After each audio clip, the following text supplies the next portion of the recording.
श्रीमद् भागवत महापुराण पंचम स्कंद पांचवा अध्याय। ऋषभ जी का अपने पुत्रों को उपदेश देना और स्वयं अवधूत वृत्ति ग्रहण करना।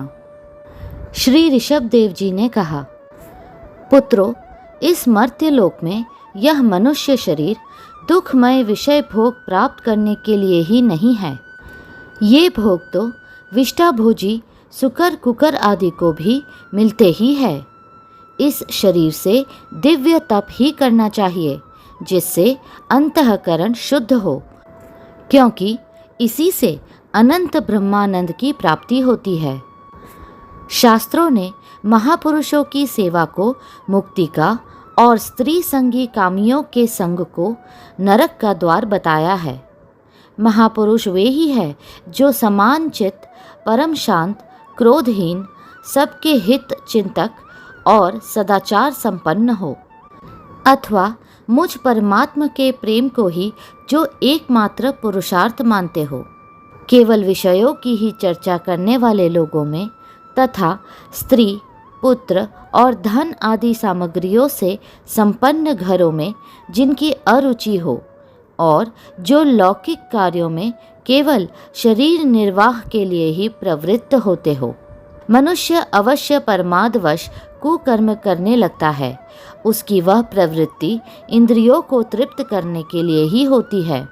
मैं इसे अच्छा नहीं समझता, क्योंकि इसके कारण आत्मा को यह असत और दुखदायक शरीर प्राप्त होता है। जब तक जीव को आत्म तत्व की जिज्ञासा नहीं होती, तभी तक अज्ञानवश देह आदि के द्वारा उसका स्वरूप छिपा रहता है। जब तक यह लौकिक वैदिक कर्मों में फंसा रहता है, तब तक मन में कर्म की वासनाएं भी बनी ही रहती है और इन्हीं से देह बंधन की प्राप्ति होती है। इस प्रकार अविद्या के द्वारा आत्म स्वरूप के ढक जाने से कर्म वासनाओं के वशीभूत हुआ चित्त मनुष्य को फिर कर्मों में ही प्रवृत्त करता है। अतः जब तक उसको मुझ वासुदेव में प्रीति नहीं होती, तब तक वह देह बंधन से छूट नहीं सकता। स्वार्थ में पागल जीव जब तक विवेक दृष्टि का आश्रय लेकर इंद्रियों की चेष्टाओं को मिथ्या नहीं देखता, तब तक आत्मा स्वरूप की स्मृति खो बैठने के कारण वह अज्ञानवश विषय प्रधान गृह आदि में आसक्त रहता है और तरह तरह के क्लेश उठाता रहता है। स्त्री और पुरुष इन दोनों का जो परस्पर दाम्पत्य भाव है, इसी को पंडित जन उनके हृदय की दूसरी स्थूल एवं दुभेद्य ग्रंथि कहते हैं। देहाभिमान रूपी एक एक सूक्ष्म ग्रंथि तो उनमें अलग अलग पहले से ही है। इसी के कारण जीव को देहेंद्रिय आदि के अतिरिक्त घर, खेत, पुत्र, स्वजन और धन आदि में भी मैं और मेरेपन का मोह हो जाता है। जिस समय कर्म वासनाओं के कारण पड़ी हुई इसकी यह दृढ़ हृदय ग्रंथि ढीली हो जाती है, उसी समय यह दाम्पत्य भाव से निवृत्त हो जाता है और संसार के हेतुभूत अहंकार को त्याग कर सब प्रकार के बंधनों से मुक्त हो परम पद प्राप्त कर लेता है।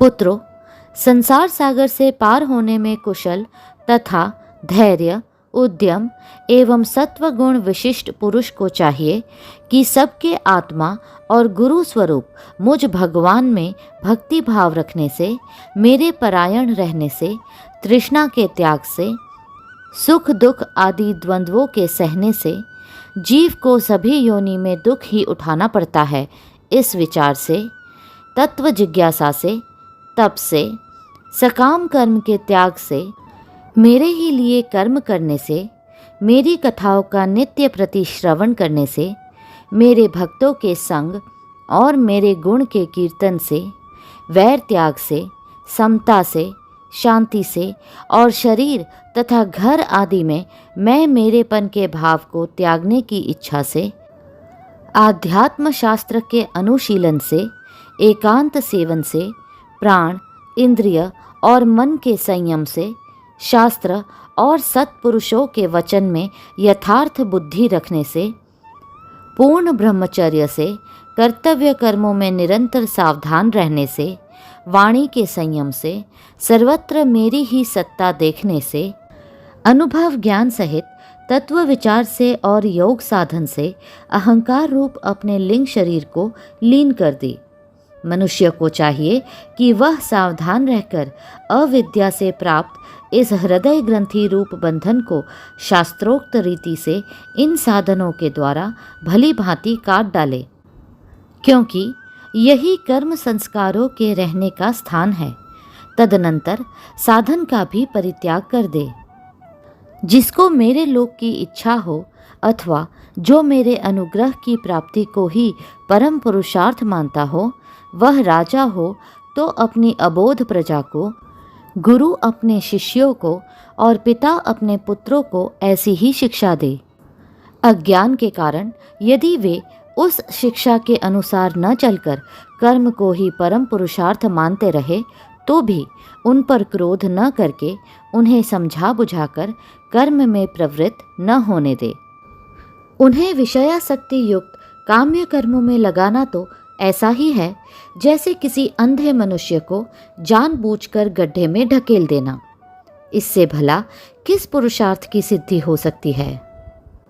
अपना सच्चा कल्याण किस बात में है, इसको लोग नहीं जानते। इसी से वे तरह तरह की भोग कामनाओं में फंसकर तुच्छ क्षणिक सुख के लिए आपस में वैर ठान लेते हैं और निरंतर विषय भोगों के लिए ही प्रयत्न करते रहते हैं। वे मूर्ख इस बात पर कुछ भी विचार नहीं करते कि इस वैर विरोध के कारण नरक आदि अनंत घोर दुखों की प्राप्ति होगी।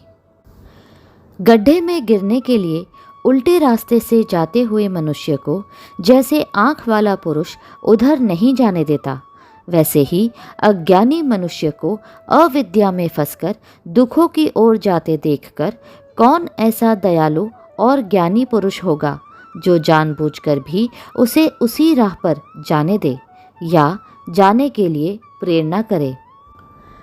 जो अपने प्रिय संबंधी को भगवत भक्ति का उपदेश देकर मृत्यु की फांसी से नहीं छुड़ाता, वह गुरु गुरु नहीं है, स्वजन स्वजन नहीं है, पिता पिता नहीं है, माता माता नहीं है, इष्ट देव इष्ट देव नहीं है और पति पति नहीं है।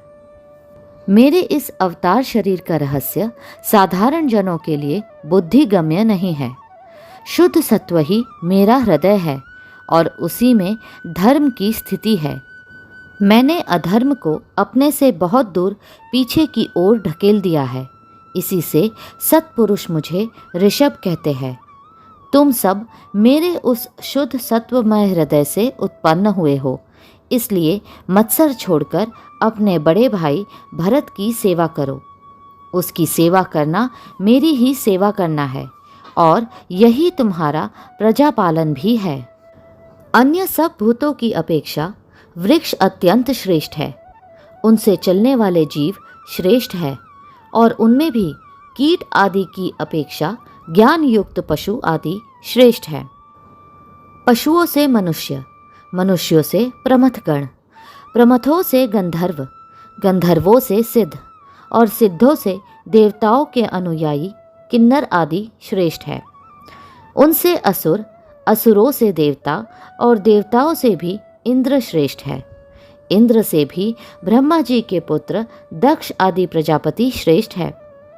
ब्रह्मा जी के पुत्रों में रुद्र सबसे श्रेष्ठ है। वे ब्रह्मा जी से उत्पन्न हुए हैं, इसलिए ब्रह्मा जी उनसे श्रेष्ठ है। वे भी मुझसे उत्पन्न हुए हैं और मेरी उपासना करते हैं, इसलिए मैं उनसे भी श्रेष्ठ हूँ। परंतु ब्राह्मण मुझसे भी श्रेष्ठ है, क्योंकि मैं उन्हें पूज्य मानता हूँ। सभा में उपस्थित ब्राह्मणों को लक्ष्य करके कहा, विप्रगण, दूसरे किसी भी प्राणी को मैं ब्राह्मणों के समान भी नहीं समझता, फिर उनसे अधिक तो मान ही कैसे सकता हूँ। लोग श्रद्धापूर्वक ब्राह्मणों के मुख में जो अन्न आदि आहुति डालते हैं, उसे मैं जैसी प्रसन्नता से ग्रहण करता हूँ, वैसे अग्निहोत्र में होम की हुई सामग्री को स्वीकार नहीं करता। जिन्होंने इस लोक में अध्ययन आदि के द्वारा मेरी वेद रूपा अति सुंदर और पुरातन मूर्ति को धारण कर रखा है तथा जो परम पवित्र सत्व गुण शम, दम, सत्य, दया, तप, तितिक्षा और ज्ञान आदि 8 गुणों से संपन्न है, उन ब्राह्मणों से बढ़कर और कौन हो सकता है। मैं ब्रह्मा आदि से भी श्रेष्ठ और अनंत हूँ तथा स्वर्ग मोक्ष आदि देने की भी सामर्थ्य रखता हूँ, किंतु मेरे अकिंचन भक्त ऐसे निःस्पृह होते हैं कि वे मुझसे भी कभी कुछ नहीं चाहते। फिर राज्य आदि अन्य वस्तुओं की तो वे इच्छा ही कैसे कर सकते हैं। पुत्रों, तुम संपूर्ण चराचर भूतों को मेरा ही शरीर समझकर शुद्ध बुद्धि से पद पद पर उनकी सेवा करो, यही मेरी सच्ची पूजा है। मन, वचन, दृष्टि तथा अन्य इंद्रियों की चेष्टाओं का साक्षात फल मेरा इस प्रकार का पूजन ही है। इसके बिना मनुष्य अपने को महामोहमय कालपाश से छुड़ा नहीं सकता। श्री सुखदेव जी कहते हैं, राजन, ऋषभदेव जी के पुत्र यद्यपि स्वयं ही सब प्रकार सुशिक्षित थे, तो भी लोगों को शिक्षा देने के उद्देश्य से महाप्रभावशाली परम सुहृद भगवान ऋषभ ने उन्हें इस प्रकार उपदेश दिया। ऋषभदेव जी के 100 पुत्रों में भरत सबसे बड़े थे। वे भगवान के परम भक्त और भागवत भक्तों के परायण थे। ऋषभदेव जी ने पृथ्वी का पालन करने के लिए उन्हें राजगद्दी पर बैठा दिया और स्वयं उपशमशील निवृत्ति परायण महामुनियों के भक्ति, ज्ञान और वैराग्य रूप परमहंसोचित धर्मों की शिक्षा देने के लिए बिल्कुल विरक्त हो गए। केवल शरीर मात्र का परिग्रह रखा और सब कुछ घर पर रहते ही छोड़ दिया। अब वे वस्त्रों का भी त्याग करके सर्वथा दिगंबर हो गए।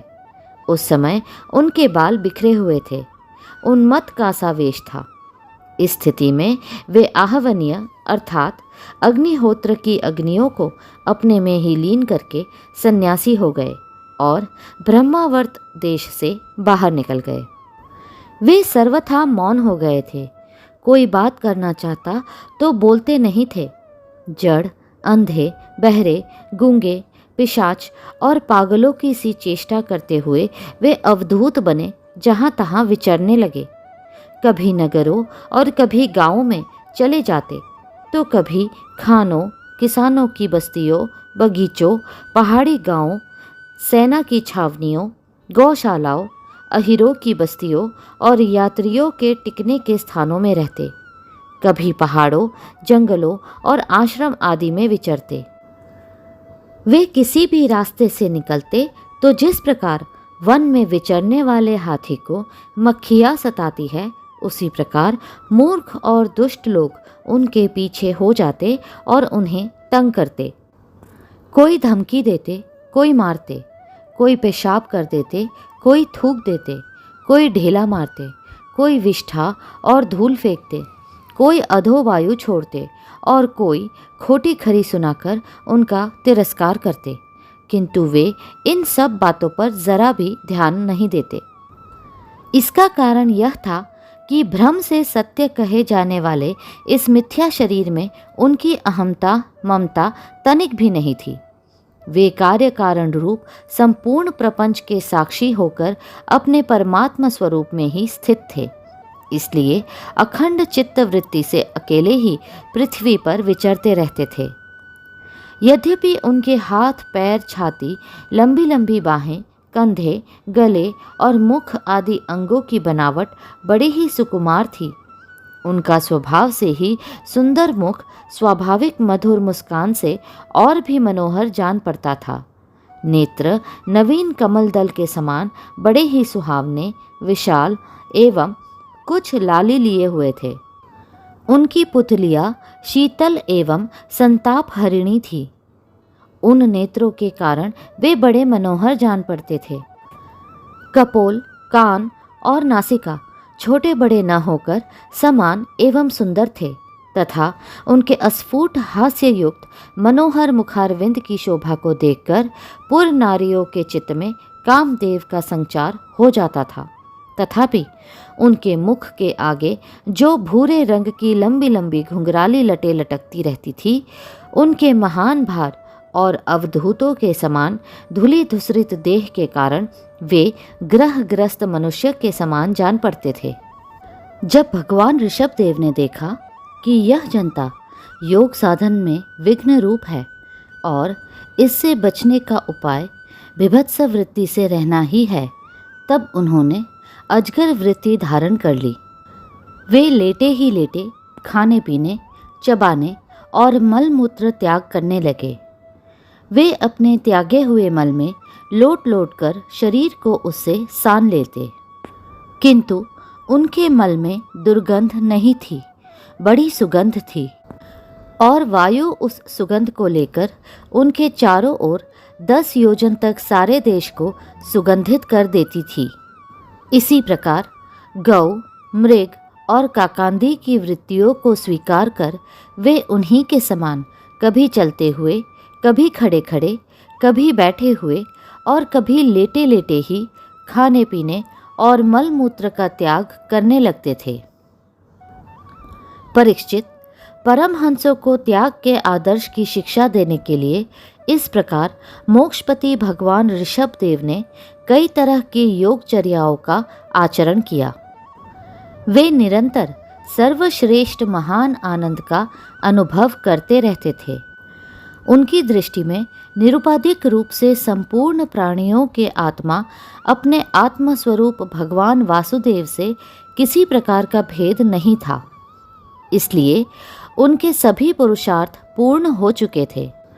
उनके पास आकाशगमन, मनोजवित्व अर्थात मन की गति के समान ही शरीर का भी इच्छा करते ही सर्वत्र पहुँच जाना, अंतर्धान, परकाय प्रवेश अर्थात दूसरे के शरीर में प्रवेश करना, दूर की बातें सुन लेना और दूर के दृश्य देख लेना आदि सब प्रकार की सिद्धियां अपने आप ही सेवा करने को आई, परंतु उन्होंने उनका मन से आदर या ग्रहण नहीं किया। अगला अध्याय शीघ्र ही साझा होगा। कृपया करके लाइक, सब्सक्राइब और शेयर करें। हरे कृष्णा कृष्णा कृष्णा